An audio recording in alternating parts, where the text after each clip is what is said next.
Donc là on repart pour Shikoku une fois de plus. Cette fois-ci on prend un vol assez amusant parce qu'on prend un vol chinois qui est un vol long courrier sur Pékin qui s'arrête à Takamatsu. Il faut changer de direction et au lieu de descendre à Tokushima on descend à Takamatsu. C'est un peu moins cher mais par contre il faut prendre le train jusqu'à Narita, c'est un peu embêtant. Mais bon voilà, une nouvelle façon d'y aller, on essaye tout pour voir ce qui est le mieux.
技術の合気は、どのような意味していますかということですね。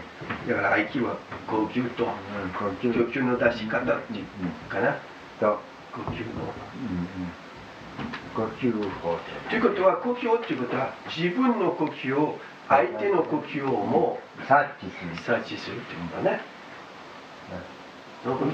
だから相手がと息、い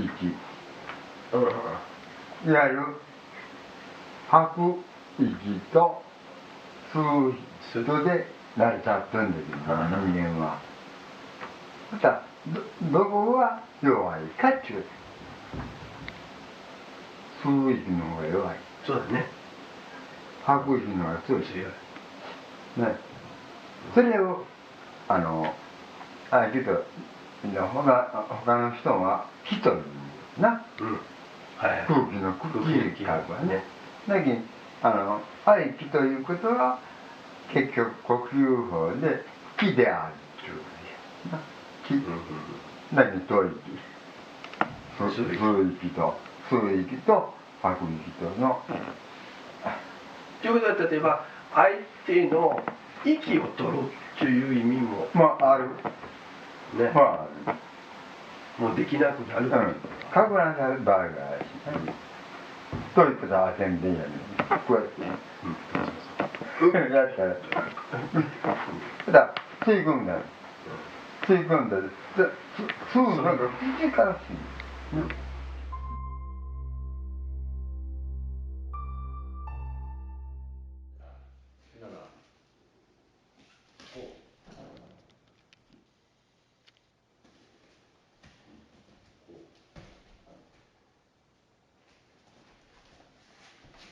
はい。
口から吸う場合はこう当ててるのよ。鼻から吸って口から吐くのが普通なんですよね、それが口から吐いたりするようになる、ちょうど1万メートルぐらい走ったら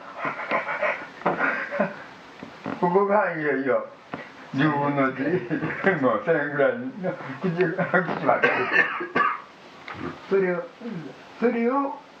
捉えるが愛機というもので、我々もそういうのいつも解釈してるんですね。だから例えば大統領の場合はよく演舞会の時ね、例えば技するとこれなんていうか崩しとかね、またはこれなったりとかもいろいろ、千葉先生もそうだけど、それも息をほとんど止まる状態でね。あれやな、断心ってな。断心。残る心。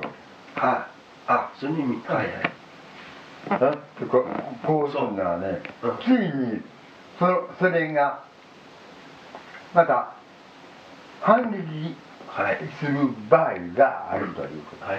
それとまた今度は多数取りっていうのがある。多数取り。多数取りと多くの人間がかかってくるからね。2人詰めとか3人あるから。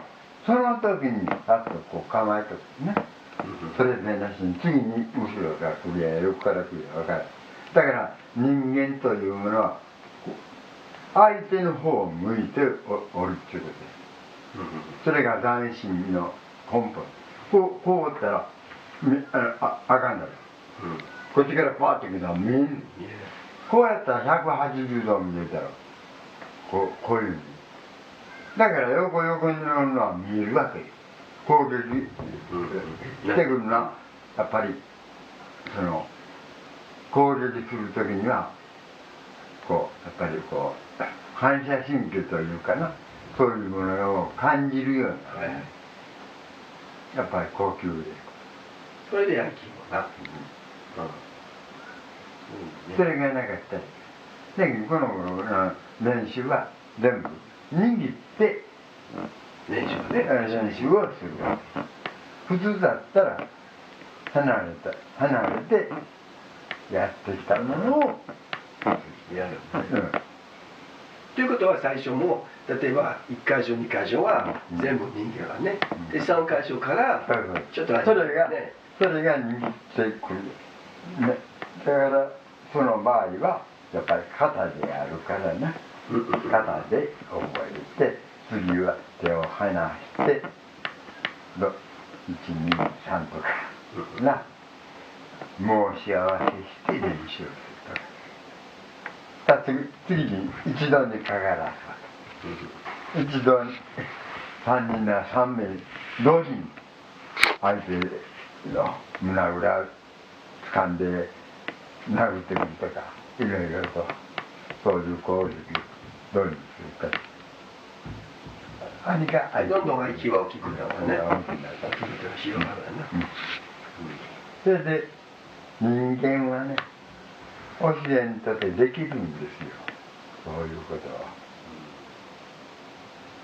本能がある。その本能も愛機と言える。なるほど。学ぶ。パッと見た、こう見たら分かってもらったらそっと逃げるよ。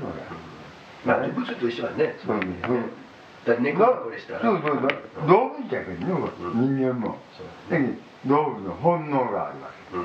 動物的な本能がある。それも愛機とそれは気と愛機であると。でもそれは練習とか稽古の中にはそれ出てないよね。いや出なんだらできん。それはもう明日やりました。昔は合気をどのような意味として使われていたのですか。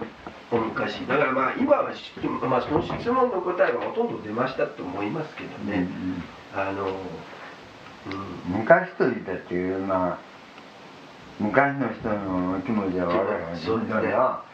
例えば戦国時代ならね全然違うし、江戸時代はまた違うしね。あれはやっぱり国土を広めるために今の鉄砲でね、いやロケットでやるようなもんで、昔はもう結局塔でやる日本はね、それが種ヶ島ってところで火縄銃があそこへ、ね、入ってでその時代の変力があるわけや。だから銃があって一番最初は弓だ。弓ができて、そしてなんで今でね、やるときにはどこを撃つかっていう。だから人間の体を撃ってもね、鎧というのはこういう段つけてこういう通らんようやが、ところが撃ったらどうだか撃ったらこういうわけですね。こうそこが今度はなんだっていうか、その武器と関係もあるもんね。ありますよね。それに対するものがあるわけです。今もね、その答えは同じですよね。合気道と大統領以外の武道を置いて、合気の概念を見つけることができますか？それはできます。もちろんね。できる。でも見えないね。できます。ね、あんまり見えてこないっていうか、見にくいっていうか。じゃあ近代的なもんでもな、合図入ってて、あれ呼吸法って言ったら分かるんだけど。けんでも、はぁーってこういう意味だ。声出すっていうことは合気だからね。自分が反射神経でパッ、いわゆるこうやんじゃうな。こういうものは近代的な、あれしないじゃ近代的な。身長だったら、この人だったら6キロもあるようなところ、やっぱりこんなこと。だからこういうふうにせないんだ。昔はこう立ててるからね、こうやったら軽いんですよ。だから棒切れ持ってこうやってね、1分もたんわ。こうやったら2分3分こう入れた。だからこういう構え、発想の構えっていうな、こういう構えもできたわけよ。だからこういう、だからこういうふうにしてやるな、3か条からよやるときにこうやるだろう。3か条以上になったらこうするだろう。これがその構えのやつ。軽く構える。向こうはそれで決まるってくると、肘関節と肩関節を3つを決めるんだ。3か条以上に。点と見立ててるわけ。そう思わないので、それ一つもないので、カッコばっかり言うて、こう打ったら3か条や。その意味合いがわからない。これでもなんで決まってないんだよ、こんなんでは。決まってなかったらポコンって言われたらそれで、それが返し技というのは合気になるんだ。合気っていうのはな、みんな合気の実というてな、実がつくんであったら、そのやつの裏側が実であるんじゃから。返し技が実。返し技っていうのは実。それが合気の実というふうに、これには書いておるんです。送電話が奥にね書いてるんですね。書いてるんです。だから3か条までやったらもうできる。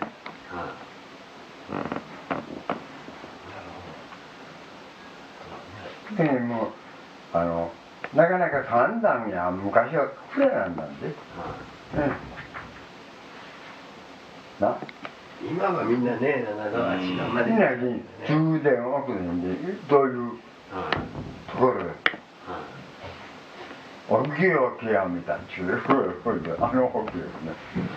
その上が自然大いちね。自然奥義っていうか。はい、うまい。なるほど。仕上げました。でね、ちょっとの違いがあるわけな。